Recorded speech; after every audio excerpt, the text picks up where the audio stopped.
Au marché de Ndioum, c'est le déguerpissement effectué par le préfet de Podor qui fait l'actualité.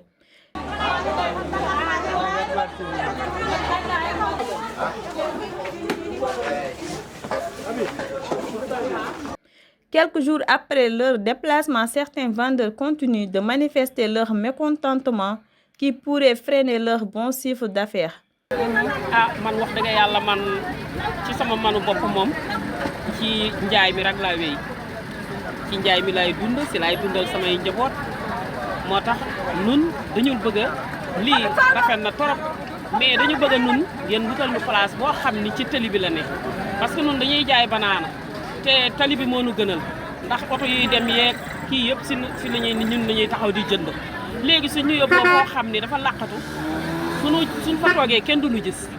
te wax dëgg yàlla sàccuñu naaruñu defuñu leneen lu dul daan suñu doole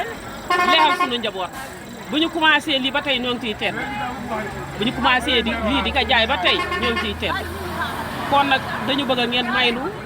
ñun tamit nu toog fii ci tali bi ngeen seet fa ngeen nu mën jox rek ci tali bi nu toog fa nu mën suturlu parce que ci lii la ñuy suturlu minen fof ko ɗo e dow dande tali o min jeeya minen komin ɓami ko ɗo yeeyde joni ɓooye aduna minen min doganani pullo min doganani safara ko cukol won amen tan min doganta joni minen soɓe itti amen ɗo e ndemen jeeyerde to ko ɗo min ganda holto min jooɗoto minen yooɓe min salaki iwde ko laamu waɗi min salaki ɗumade ɗo hen kono minen yooɓe darana amen ɗo min mbawi jooɗade min duuri cukalon amen anani wona arde ñalawma goto tan umme ɗum no muusa amen komin toon sukaɓe soɓe dawani sukaɓe men kaccittako soɓe dawani sukaɓe men gottotako anani joni noon minen ko ɗo tan min goni eyyi ko ɗo minen min dawani min kirna ko ɗo tan woni cuuɗi amen ɗo tan woni cuuɗi amen joni on cohli ɗon tan eɓe totta moon palasuji eɓe totta men palasuji min ñaama min jeeya min ñammini sukaɓe men jarama ɗo joni ni wona affaire o dal ene muusi amen no fewi par ce que vraiment cette initiative ittude yimɓe kadi e jeere mais il faut kalaɗo men guelow avant 3 jours waɗi une semaine mbaɗa préparé mais ko hanki ɓe gaari amen ɓe mbi amen il faut min gummosse télé o tawi waɗani préparé ɓe gaari hannde ɓe men ƴettowaji ɓe kadi hunde no muusi kadi neɗɗo kadi moƴƴi sa ƴettu ɗum yo tawa joni ɗum banggue goɗɗo to woni mais guitta ɗum mbiya itto à part ko hen surtono hen nafanno jiginani mumen itta ɗum a parat ta ɗum nokku goɗɗo ta ɗum haydara mais ittu umma ɗon yaaha kadi ɗum ɗon kadi vraiment no muusi kadi min jeeji kadi sénégal yimɓe fof ndendi sénégal minen komi citoyen min jeeya kadi chaque année min joɓat minen place men ɗo chaque année min joɓat eyyi min meeɗa tardude wadde donc affaire o no muusi kala goɗɗo e jeerde no muusi ɗum no feewi donc amin ñaagui wajiɓe en ƴetto tottuɗa amen palasuji goɗɗi min mbawa minen continuer ligguey amen han hannir ni quoi marché bi tey ni ma ko gisee mooy bon metti na ma lool ndax lu tax mu metti ma parce que prévenir ñu ma ni ma dañ fiy ñëw dans le 5 wala le 3 dañuy toog rek ni tey suba te banaana bi dafa ñor gis nga mi ngi nii commencé yàqu yaa ngi dégg parce que tey yàqu-yàqu bi dañ ko jënd te dañuy fay borom ah kon dem na ba nga xamante ni lépp loo xamante ni ña ngi koy wax rek dañ la ko war a wax ci teel bu ko defee yow nga ñàkk a dagg banaana bi wala ba affaire bi passé nga xool nan ngay liggéeyee mais lii alalu jaamur la yaa ngi dégg mais jóg-jóg rek ni tey rek suba dafa yomb quoi parce que ñun suñuy njaboot la ñuy dawal waaw kon ba tax na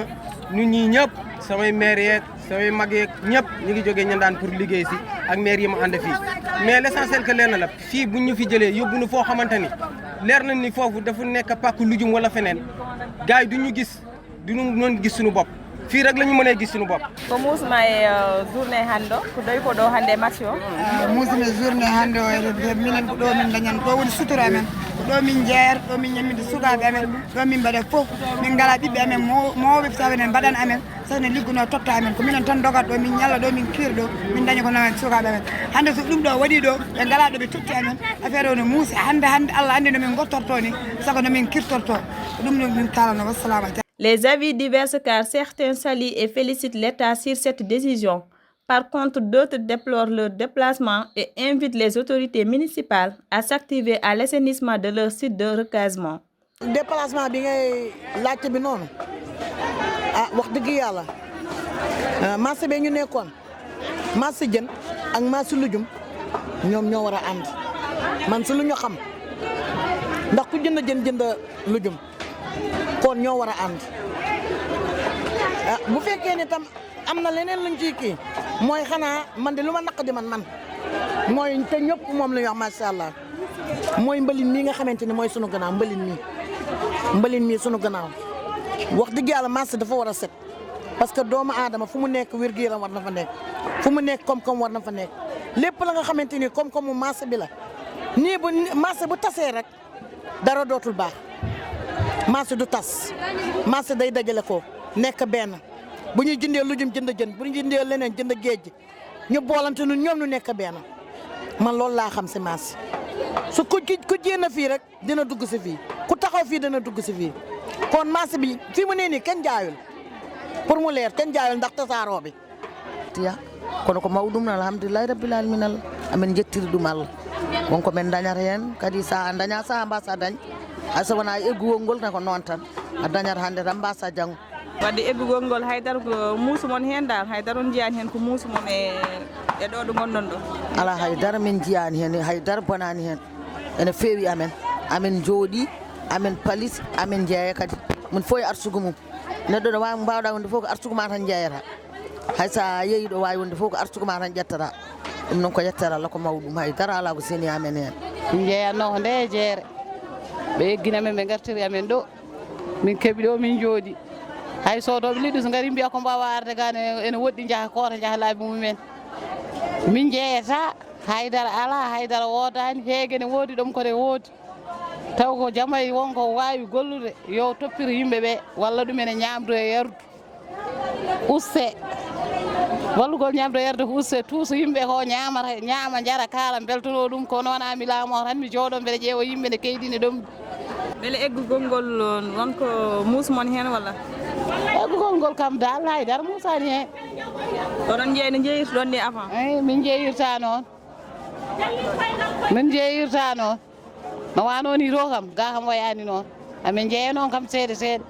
mbaɗon mayyo ganna fof so ari ha to tani to yimɓe tan wiya komi hooti yande mi defoyi buna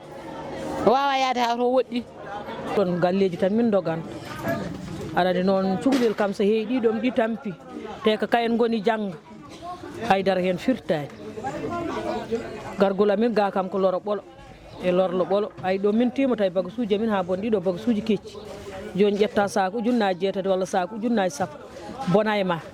donc hay wersude wadde on jiita kileneɓe on jiita sodoɓe min jeeta sodoɓe guila min gari ga hay goto min jeeta nin tawruɗo min jooɗi ni min ñallata jooɗorade mataw joƴƴini amin ɗo tan ɓe gartiri amin ɗo tan min ganda koɓe gartiri amin ɗo kadi e dañi place ma tan kadi joɗɗa kadi pada Allah ɓayde anda ko gartirireɗa ga kono ɗo kam kala biɗo mono yeeyo ɗo haali ko wodani hay goto yeeyata ay ko min maaɓe ay maskam nani joni mi monta maskam nani somi waɗani masque mi wawata hay foof somi waɗani masque hay foof de mi wawata foof minen kay min ñagoto tan ko yo nawta min dow palusuji amin ɗo min gonno emin jeeyi min dañi komin gurnir cukalon amin ari kam paasa ko temedere subaka Allah fof temedere takkusan temedere gara kadi ñalla jooɗade sona dañata tan ko temedere ma paas ko tay dañta ko nawtuɗa minen kam min jiita koye amin haydara min jiitate koye amin min cikkima taw min jeeya koye leydi ndi te komin ɓiɓɓe leydi ndi minen ko guila min jibina koye doole amen tan min dogata eyyi ha joni kadi ko hen min jawtata heddo noon amin gonno dow amin jeytonete kamɓe jeeyi laamu ɓe guitti amen tan ɓe gaddi amen ga eyyi nde min gari amen nde kam ɓe mbi amen wonde koɓe ittoɓe kala gonɗo dow goudron aɓe nawa ɗum kam min mbiɓe minenne kadi hawde komin miskine ɓalla komin laamaɓe yoɓe dokka amen ɗo min goni tan ɓuuri bonde tan ko guitta neɗɗo e nokku tawa nawani ɗum ɗo woni ɓe mbiɓe pewdi ga mbaɗo yomin gar min gona ga gonagal mon ɗoyti ne feewe mon walla holno wayi gonagal amin ɗoyre ala komin mbawi hen komin addaɓe ɗo saabu noon min gondi ɗo surtout mbaɗa ka ɗo kamin mbaɗi ka ka ɗo mbaɗa kam koɓe nawɓe min lakara tan no wulini wi jaw aka raɓɓiɗi min ɗumen gonɗo eyyi balɗe ɗi tati fof kadi client ma gonnoɗo dow watte toon e lawol wiya ɓen ga ɓe gara min ɓe tawa min ɗoyta eyyi yettere Allah ene la ɗum ade kilneɓe ne tawmon ha ɗo enen gara aɓe gara balɗe ɗi tati fof gara heddo noon kam wawa jiiɗuɗe ko no wano ni to ko lawol ko goudron eyyi ma neɗɗo jippo oto ara yane moɗon sooda eyyi ɗo noon kam ni lobbini kono kadi ko neɗɗo yahata tan koye bawde Allah. D'après certains citoyens rencontrés dans le marché de Ndioum, l'État du Sénégal doit aménager des sites de recasement adéquats et qui répondent aux normes hygiéniques. No waɗirani moom min ɓe jaggi initiative woni moƴƴi initiative ko moƴƴo mais kam sa itti neɗɗo e nokku a ƴewata mbattuɗa ɗum donte kamɓe ittaɓe ɓe aɓe ganduno taɓe gonno ɗo wonani e lawol kamɓe ƴittaɓe aɓe ganduno taɓe gonno ɗo wonani e lawol ɓe gonani e norme loi tenkuji ko waɗi ko ɓe gonani e norme aji donte noon ɓe guittama aɓe ƴewno ponno ƴewnen bërëb mo ganduɗa ammano wonde hen ɗum ko rôle mairie en tant que mairie ettanno kamɓe ƴittanno kalisaji mabɓe aɓe totta wa mairie aɓe mbaɗa restaurant mabɓe totta wa mairie mairie ne fonno artude mabɓe en tant que préfet kadi garɗo ittude bo ne fonno haaldude mairie ɓe joddo kamɓe foof mi waɗa consensus guittugol ngol ɗum ala hygiéne te ɓe jiyani hen koye mabɓe aussi hygiéne ala ɗon a wawa ettude neɗɗo liggoroɗo ene jogui famille mum aɗa ittuma waɗi men mbalit o hay so ha itti mbalit ha paari waɗen hygiéne mais ni rafiji fof e mbawni yaltude te yimɓe kadi ko galliji duttoro ɗum noon mairie ne wawno ɗum ƴewde préfet o kadi wawno ɗum ƴewde eyyi mais kam nde jeyranno ni ga e dow tali e ga e to wonani gotum no wawa wonde awa yiide client ɗo ke tali gonɗen route national RN2 yimɓe ɗo ndewar somi dartima ɗo aɓe ƴeewa koɓe ñaami koɓe coodi comti e gueɗe ɓaɗe noon so payi ga ɓen jogata ko temps faɗa gar par ce que oruji ɓe goni temps o raɓɓiɗat eyyi min kam mairie kam e wa mairie e wa e gouvernement o ponno haaldude wa mairie ɓe liggodiri mairie wawa yaade oppi gouvernement wawa yaade oppi mairie o il faut ko mi yoddoɓe kalde e population o mais kam ɗum ɗo a wawi ittude neɗɗo e nokku a ƴewani to mbaɗɗa ɗum wonnoɓe e nokku o kadi to mbaɗeno gonno ɗo wonani e norme mais mbawno wadde consensus ɓe jewride ɓe kalde yiyande mabɓe saɗa nawa kadi nawa ɗum place mo ganduɗa kadi ene laaɓi taw wala mbalit te jaltana ɗum e place mum ala place mo toɗɗoɗamo kadi ene ɗisi hamnude seeɗa kono kono moƴƴi quoi guetta kono Idrissa jammu no jeexitay guiri yaara walay jammu no jeexitay quoi guiri jaara walay li golne sakaka nga fo kettigaden deɓen quoi hay kadi kuɓen guiri ndi angadi guiri ka gagan godoro ka xanni ndi angani guiri nokku iro place be anga to kadi ira walla no kon quoi xanna wuta nadini ana dagaro ñagam joxi nokku ke am gem quoi mairie ke ñi fotan sikka quoi ani dema iga gaga nokku be iga place ketti ga gagen kenyane debe gi den kane quoi kenyane kadi xana du wara no kon quoi